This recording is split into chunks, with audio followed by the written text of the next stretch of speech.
to rewind and Let's go. All right. Guys, welcome, hello. guys. Thanks so much for joining us today. Whether you're new, welcome, or a repeat, welcome as well. We appreciate all of you for joining us and learning from us. Make sure you subscribe to our channel. That way you don't miss these and you can rewatch them, or you can watch the recordings. You can share them with your friends, your family, anybody that you want to help educate on health matters. Also leave us comments, give us likes, thumbs up, everything, and questions pertaining to this topic today. We will take questions at the end. Yeah. And like I said, the topic today, there's no hiding it. It is our LiveGood plant-based protein powder. And the reason we're bringing this up today is because we realized we never really did a reintroduction when we made a few changes, a few wonderful changes. One of them is certified organic. Another one is we increased the serving size from 15 servings in a tub to 30 servings in a bag, and a couple other changes that we'll go into as we go through our talk today. Bottom line, if you're not supplementing with a high quality protein powder daily, you're likely falling short of the most essential nutrient your body needs, macronutrient your body needs to build muscle, burn fat, balance hormones, stay energized, heal. Build neurotransmitters, enzymes. So there's a lot of stuff that protein's responsible for. It's not really a fuel, right? Like it's like fat and carbohydrates are. Right. And it's we were just on this topic talking about is it a fad that people are recommending so much more protein in their diet? And I say wholeheartedly no. I don't think it's a fad at all. I don't think it's a trendy diet or anything like that. Right. Just like with anything in health and wellness, there's minor adjustments. Things change. You see the guidelines for cholesterol have changed over the years, and you're just kind of seeing the same thing here, where it's always been about 0.8 kilograms per pound of body. Grams per kilogram. 0.8 has been the recommended daily allowance. Yes. Right. Grams. You said grams per kilogram of body weight. But now that's slowly changing. But like we were just saying, when you did the conversion, that's about 0.4. Yeah, 0.4 grams per pound of body weight. Right. And that is there to what? It's for sedentary. It's just for sedentary to prevent disease. Right. So it's for sedentary individuals to prevent malnutrition. Right. And the comment was, well, we don't want to just survive. We're actually suggesting to increase your protein so that you have a thriving life. Right. Is kind of what we were saying. And really that goes with anything when you're taking supplements. Like we don't just want the bare minimum, right? Because we're not here to just get by and survive. We are actually here to survive in our time on this earth. So that's one of the things here with protein. But you'll notice more and more all functional medicine doctors are increasing their range. So now it's moving up. So now they're saying, okay, instead of saying 0.8 grams per kilogram, think about it, 0.8 grams per pound. Right. And again, there's a range. And when I say per pound, I'm talking about per pound of lean body weight. So example, if you are overweight and you're weighing 300 pounds, your goal is not to eat that amount in protein. And let's simplify. Let's make it 1 gram per pound of body weight. Yeah. Right. So that 300-pound person is not going to eat 300 grams of protein. No. Shouldn't, right? It should be based on what you said, ideal body weight. Right. Which there is a calculator that you can find online, and it's also in our health assessment. So if you don't know what I'm talking about, we have a health assessment that's wonderful. You can plug all your information in there as well as determine your lean body weight. And that way you're seeing how many grams of protein you should be eating daily. And of course, your needs can vary. If you're really into bodybuilding and you need to really be on the upper end, that's great. If you're healing from maybe like a surgery, upper end, elderly, because the amount of muscle mass that is just lost due to age, upper end, so it's very important. I'm not gonna keep going like everybody should be at the upper end, but it is challenging, right? So for me, 200 pounds, 200 grams of protein a day is tough. If I were going to eat all whole food based, protein, it would be a lot of calories. And there's a lot of protein shakes on the market that are also very calorie dense. So I would end up gaining a lot of weight. Yes. Right. And so for me, absolutely, it's like a necessity that I supplement with a protein powder. Sure. Yes. I'm so glad that you said that, because it is true, because I do get the question, how come I can't just fulfill my protein quota with, chicken, beef, fish, beans, whatever? You can. But if you have ever I love MyFitnessPal, so I'm just using that example. If you've ever used a tracking program like that, it is very hard to hit your protein goals without going over in your calorie goals without using a protein supplement. And I mean, just to say here, this is 20 grams per serving, 20 grams of protein for 100 calories. So, you know, and sometimes I'll have this twice a day. If you've seen things from me, I mix it into a lot of things that I eat. Right. So really I am getting about 2 servings a day. That's 40 grams of protein and only 200 calories. Right. So I'm not at a risk for overeating in calories, but I know I'm on the right track to hit my protein goal. That's why the supplementation with it comes into play. And I think I want to make a note that people have heard probably about counting macros. I don't do that. I'm not sure if you do, Lisa, but like, I don't know, for a lot of people, it's too much to even get into, too much to even consider to have to count the fats, the carbohydrates, the protein, and really look at those every single day. But if you're going to pick one thing to measure, I think you should count your protein. Yes, like, that would make sense to me. That is true. So when you say like, do I do my macros? Yes, but the macro I focus on is the protein. Okay. The other two, the carbohydrates and the fats, they'll fill their ways in as long as you're just choosing healthy sources of them. Yep. And not overdoing one. It's a happy balance. But really, if you're doing any tracking, you want to reach your protein goal, so you're not overeating or undereating, because undereating is a big problem too. You want to make sure you're hitting those calorie goals as well as your protein goals. Yep. Those are the two things. So it makes it so much less complicated to actually track.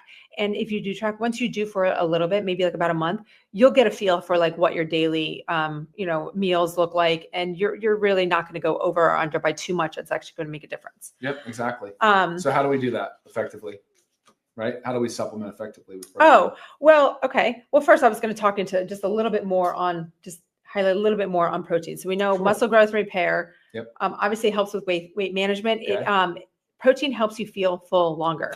Example, you go to lunch and you're like, I am going to do so good. I am just going to eat a salad with all the lovely vegetables on there, just a little bit of oil and, balsamic vinegar, whatever it is. So it's super healthy. Yeah. And then an hour later, you're like, I'm starving. Hungry.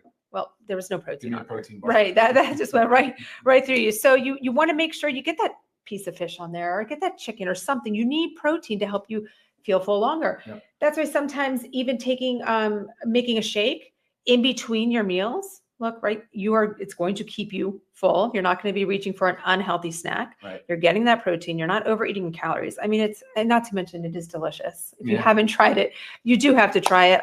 It is a favorite in our house, kids and everything.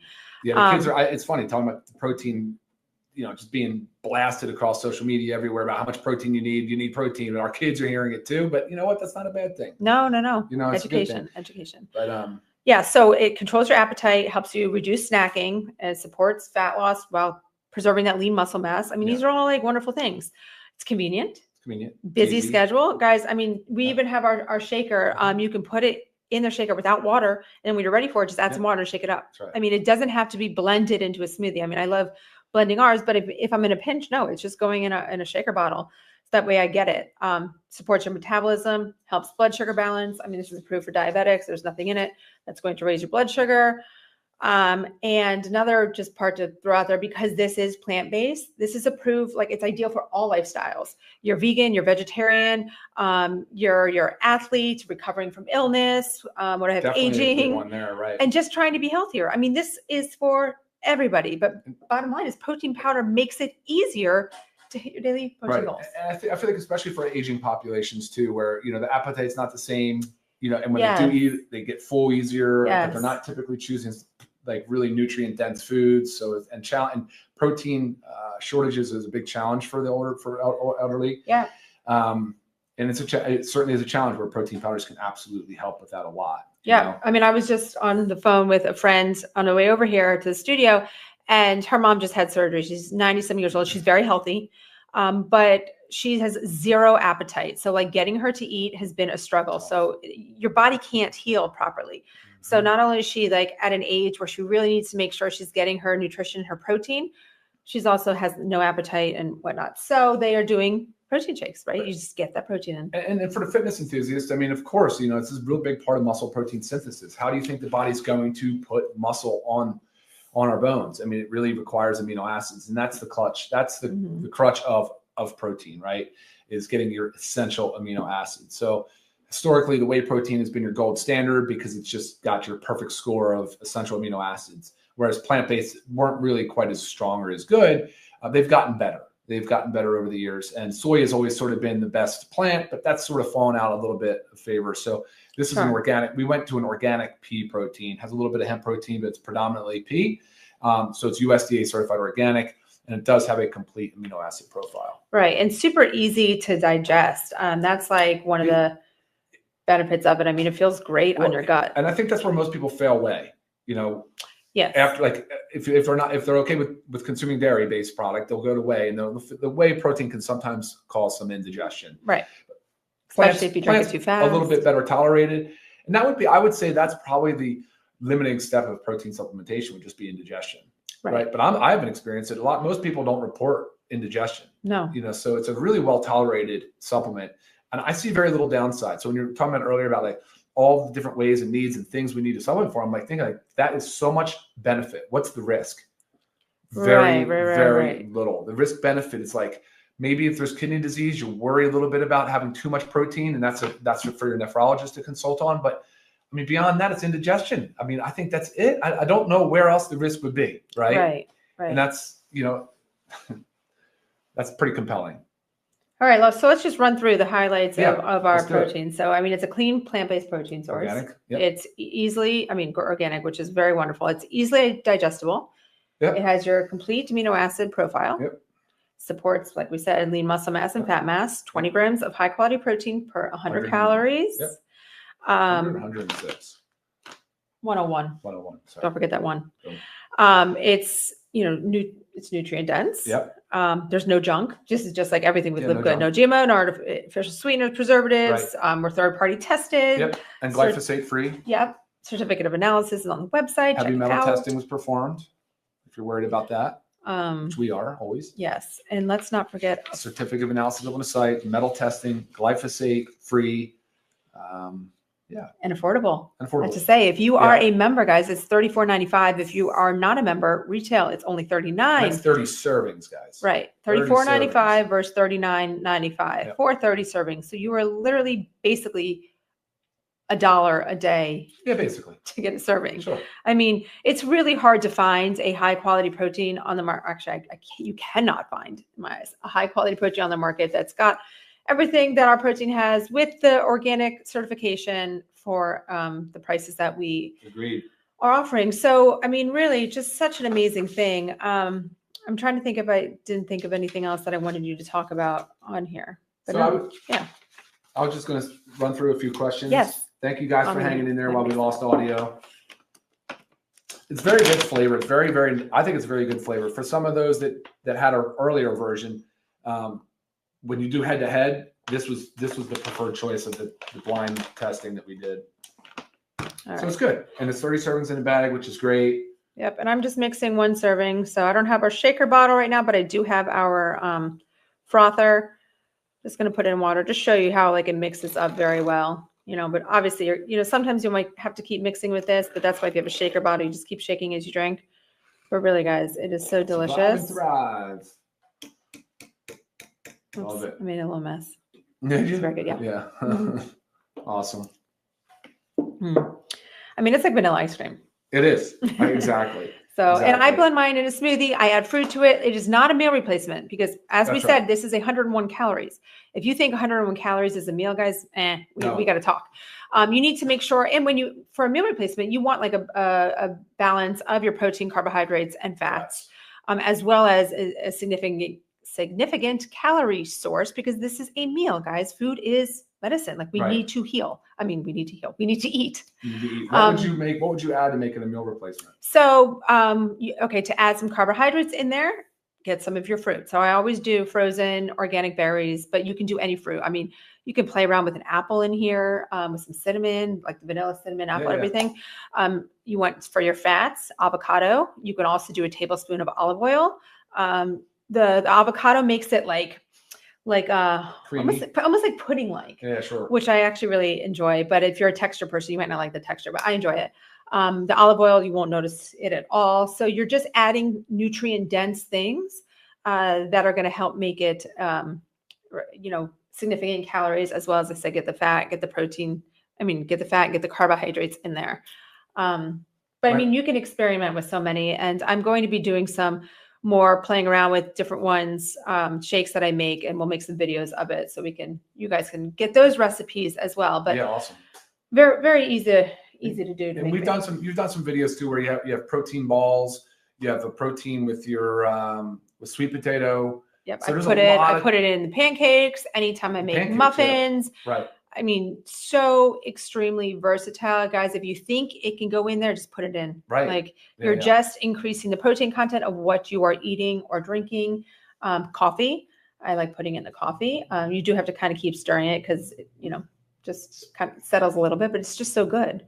So if you don't want to use like a coffee creamer or anything, and also sometimes, I know a lot of people are black coffee drinkers, but it's really not the best for the gut, your gut lining, and also for some of us, it can increase our cortisol levels if we're just having black coffee on an empty stomach. So just adding some protein in there, do the job. Smart. Yeah, those are good suggestions. Other things that you should combine, maybe think about with protein too, is collagen. So there's a lot of studies that are coming out showing all the benefits of type 1, type 3, which is actually the collagen peptides we have. But when you combine them with dietary protein, it also has a very beneficial response on muscle protein synthesis, so helping you retain and build muscle. Right. So that's been shown to be very beneficial. And then, of course, we've talked about the essential amino acids, the free form essential amino acids, which are the essential aminos, which is exactly what protein is made up of, because amino acids are the building blocks of protein. Yes. So for those of you that don't want or don't have the way to do the protein, you can do the essential aminos real quick in between, even as a beverage. It doesn't fill you up and can keep your body in muscle protein synthesis. Sure. And I did see someone had mentioned on there, I'm sorry, I didn't see the name, had mentioned something about how hard it is for vegans to reach their protein goal. So very hard. That's why this can really come into play. I mean, say you use this, 3 times a day. I mean, that's 60 grams right there. And then you could fill the rest. Again, it's hard because if you're just doing beans and like maybe quinoa and stuff like that, it's not as much protein. So then you end up having to eat a lot to try to get it. So definitely great help there. So when do you like to use yours? When do you? I mean, personally, I have it after the gym, but like you said, I mix it with protein. I mean, I mix it with my sweet potato for before the gym. So I think that video is coming out soon. I do after, and then occasionally sometimes I'll do it in the afternoon, or sometimes honestly it'll be a dessert drink for me. Yes. After dinner. If you finish dinner and you're just craving something sweet and you feel like you're just maybe didn't reach, maybe you're not that full. Right. Instead of going and reaching for like something snacky or something super high in sugar, you don't even have to put anything with it. Right. I mean, it's great. Shake it up, or some ice and kind of make it more of like an ice cream. Yeah, exactly. So that's another thing we've done. We've done the ice cream. Yes, if you have like the Ninja Creamy. Yeah. I mean, I make every single ice cream that we make with our protein powder. So put it in wherever you can. So cool. Yeah. Yeah, but protein's the essential macronutrient. It's not a fad. It's not a trend. Increasing your protein intake and increasing your protein goals can have a very, very positive outcome on your health, on your health, right? 100%. Yeah. So any further questions, guys, go ahead, email me, lisa@livegood.com. If not, thank you so much for joining us. We look forward to seeing you every week. We'll be back here next Monday talking about something else. And if you have not tried our protein powder, make sure you do today, livegood.com. Awesome. All right. See you guys later. Thanks for watching. Bye. Bye now.